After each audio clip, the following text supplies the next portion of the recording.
জয়পুরহাটের পাঁচবিবিতে শহীদ জিয়া স্মৃতি ক্রিকেট টুর্নামেন্টের সমাপনী অনুষ্ঠিত হয়েছে। পাঁচবিবি পৌর ছাত্র দলের আয়োজনে শহরের রাধাবাড়ি হেলাল মণ্ডলের ইটভাটায় টুর্নামেন্টটি অনুষ্ঠিত হয়। সমাপনী খেলায় উভয় দলের খেলোয়াড়দের উৎসাহ যোগাতে সমর্থকদের মাঠের বাইরে ব্যান্ড বাজিয়ে নেচে গেয়ে আনন্দ করেন। সমাপনী খেলায় উভয় দলের খেলোয়াড়দের উৎসাহ যোগাতে সমর্থকরা মাঠের বাইরে ব্যান্ড বাজিয়ে নেচে গেয়ে আনন্দ করেন।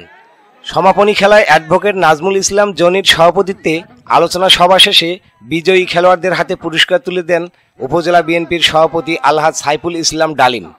এ সময় উপস্থিত ছিলেন বীর মুক্তিযোদ্ধা জহুরুল আলম তরফদার রুকু, পৌর বিএনপির আহ্বায়ক আবুল হাসনাত মণ্ডল হেলাল, যুগ্ম আহ্বায়ক জিয়াউল ফেরদৌস রাইট, সাবেক পৌর বিএনপির যুগ্ম সম্পাদক প্রভাষক আহসান হাবিব, সাংবাদিক, জাতীয়তাবাদী ছাত্রদল কেন্দ্রীয় সংসদের সহসভাপতি নাজমুল হক, যুগ্ম সম্পাদক কাউসার মাহমুদ, মোরসালিন, জেলা ছাত্রদলের সভাপতি মামুন প্রধান, যুবদল নেতা নয়ন প্রধান, থানা ছাত্রদলের সাবেক সভাপতি জনাবুর রহমান জনি, আবু তাহের, থানা ছাত্রদলের সভাপতি ফয়সাল হোসেন আপেল, পৌর ছাত্রদলের আহ্বায়ক রাফিউল ইসলাম রকি, উপজেলা স্বেচ্ছাসেবক দলের আহ্বায়ক মোহাম্মদ নুরুজ্জামান মণ্ডল, পৌর স্বেচ্ছাসেবক দলের আহ্বায়ক হুমায়ুন কবির, সদস্য সচিব রানা হোসেন রাব্বি, মহিপুর হাজী মহসিন সরকারি কলেজ ছাত্রদলের আহ্বায়ক মোহাম্মদ ইমানুর রহমান সহ অনেকে।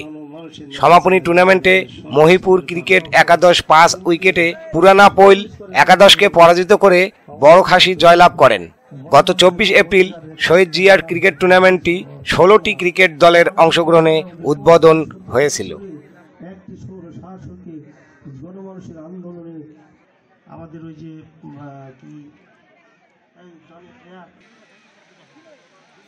Mosharraf Hossain, news desk, MK television.